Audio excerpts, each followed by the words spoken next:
Hello বন্ধুরা, কেমন আছেন আপনারা? আজ আমন্ত্রণ জানালাম ইতিহাসের পাতা থেকে আরেকজন মহাবিজ্ঞানীকে, যার নাম আর্কিমিডিস, যারা পৃথিবীকে আলো দিয়েছেন, এক পা দুপা করে হাঁটতে শিখিয়েছেন। একটা গল্প বলি। অনেক কাল আগে সাইরিকিউস নামে এক সাম্রাজ্য ছিল। সেই সাম্রাজ্যের সম্রাট ছিল হিরো। এক স্বর্ণকার একবার তাকে একটি সোনার মুকুট তৈরি করে দিয়েছিলেন।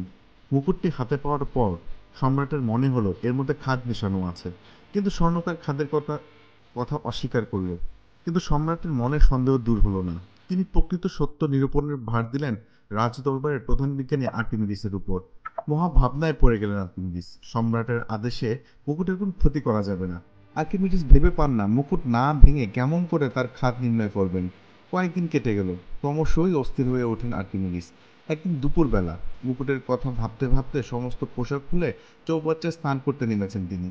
পানিতে শরীর ডুবতেই আর্কিমিডিস লক্ষ্য করলেন কিছুটা পানি চৌবাচ্চা থেকে উপচে পড়ছে। মুহূর্তেই তার মাথায় এক নতুন চিন্তার উন্মেষ ঘটল। এক লাফে চৌবাচ্চা থেকে উঠে পড়লেন। তিনি ভুলে গেলেন তার শরীরে কোনো পোশাক নেই। সমস্যা সমাধানের আনন্দের জন্য নগ্ন অবস্থাতেই ছুটে গেলেন রাজ দরবারে। তিনি একটি পরীক্ষার ব্যবস্থা করলেন। মুকুটের সমান ওজনের সোনা নিলেন। এক পাত্র পানিতে মুকুটটি ডোবালেন। দেখা গেল খানিকটা পানি উপচে পড়ছে।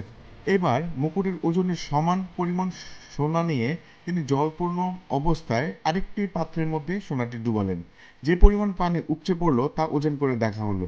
এই দুই ওজনের মধ্যে গড়মিল পাওয়া গেল। আর্কিমিডিস বললেন, মুকুটে খাদ মেশানো আছে, কারণ যদি মুকুট সম্পূর্ণ সোনার হতো তবে দুটো ক্ষেত্রেই উপচে পড়া পানির ওজন সমান হতো। এই আবিষ্কারের মধ্যে দিয়ে প্রমাণিত হলো একটি বৈজ্ঞানিক সূত্র: তরল পদার্থের মধ্যে কোনো বস্তু নিমজ্জিত করলে সেই বস্তু কিছু পরিমাণে ওজন হারায়। বস্তু যে পরিমাণে ওজন হারায় সেই পরিমাণ ওজন বস্তুর অপসারিত তরল পদার্থের ওজনের সমান। এই বৈজ্ঞানিক তত্ত্ব আর্কিমিডিসের সূত্র নামে বিখ্যাত। আর্কিমিডিস জন্ম আনুমানিক খ্রিস্টপূর্ব 287 সালে। সিসিলি দ্বীপপুঞ্জের অন্তর্গত সাইরিকিউয়াস দ্বীপে তার জন্ম হয়েছিল। তার পিতা ছিলেন ফেইদিয়াস, একজন জ্যোতির্বিদ। কৈশোর এবং যৌবনে তিনি আলেকজান্দ্রিয়ায় গিয়ে পড়াশোনা করতেন। সেই সময় আলেকজান্দ্রিয়া ছিল জ্ঞানবিজ্ঞানের চর্চার পীঠস্থান। ছাত্র অবস্থাতে আর্কিমিডিস তার অসাধারণ বুদ্ধিমত্তা ও সুমধুর ব্যক্তিত্বের জন্য সর্বজন পরিচিত হয়ে ওঠেন।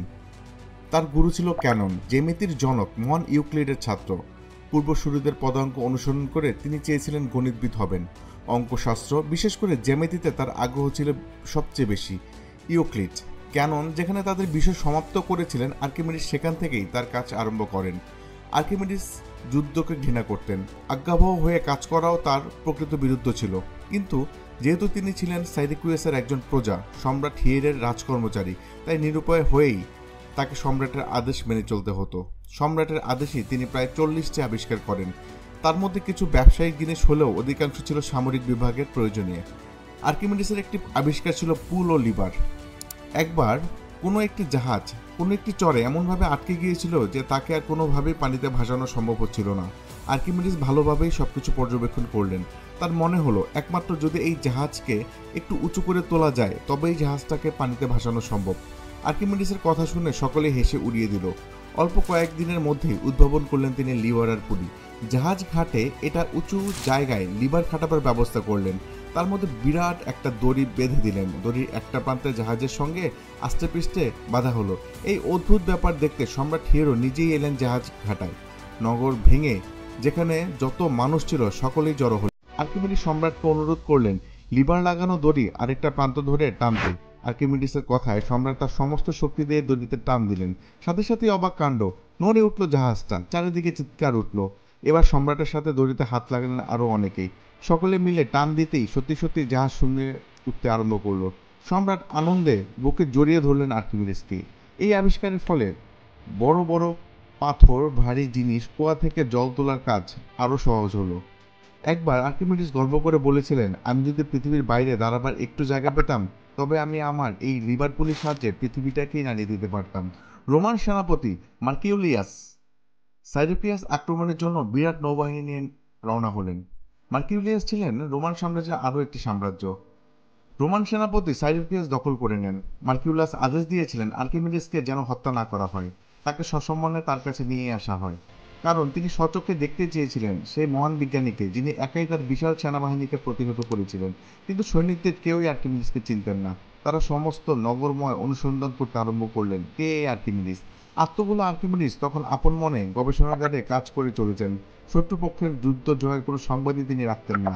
খোঁজ করতে করতে একজন সৈন্য দেখতে পেল এক বৃদ্ধ সারা মুখে সাদা দাড়ি নিজের কুঠিরের সামনে বসে আপন মনে চক্করি দিয়ে নিজের উপর বৃত্ত আঁকছেন। সৈনিকটি বলে উঠল, তুমি আমার সঙ্গে চলো, আমাদের সেনাপতি তোমার খোঁজ করছেন। বৃদ্ধ আর্কিমিডিস বলে উঠলেন, আমি এখন ব্যস্ত আছি, কাজ শেষ না হওয়া পর্যন্ত কোথাও যেতে পারবো না।